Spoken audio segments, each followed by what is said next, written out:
तो आज हम बात करने वाले हैं विचारों के बारे में। कहाँ से आते हैं विचार?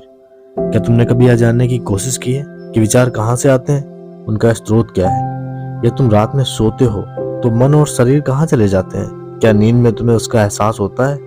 तो फिर सुबह उठते ही ये विचार कहाँ से चले जाते हैं? क्या कभी तुम्हारे अंदर ऐसे सवाल उठे हैं? या तुम स्रोत पर ध्यान दोगे तो पता चलेगा कि सारे विचार उन अनुभवों से, चेतना से आते हैं। जब रात में विचार नहीं होते तो क्या तुम नहीं होते?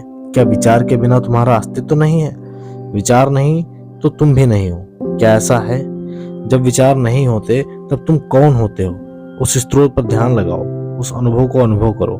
तुम्हें यह जानना है कि तुम भी वहीं से जुड़े हुए हो। जब विचार नहीं है तो केवल अनुभव है। जैसे लहर समंदर से ही निकलती है और उसी में समा जाएगी, वैसे ही विचार भी अनुभव से, उस स्रोत से निकलते हैं और उसी में ही समा जाएंगे।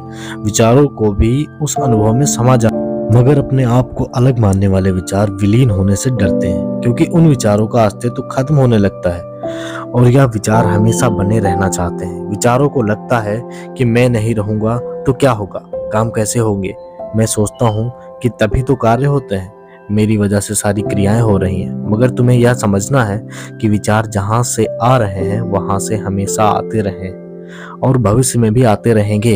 जब तक स्रोत है तब तक जीवन है। जब तक विचार आते रहेंगे, कार्य होते रहेंगे। समझ यह होनी चाहिए कि मैंने विचार लाने के लिए कुछ नहीं किया। विचार तो अपने आप आने लगे थे और कार्य भी अपने आप होते गए। अब मुझे परेशान होने की जरूरत नहीं है। मुझे केवल स्रोत पर ध्यान देना है, अपने होने को, एहसास को जानना है, समुद्र की लहर को स्रोत की तरफ मोड़ना है और उसमें समा जाना है। विचार को पकड़ के मत बैठो। आते हैं, आने दो, देखते रहो। विचार आएंगे और चले जाएंगे, इन पे ज्यादा ध्यान मत दो।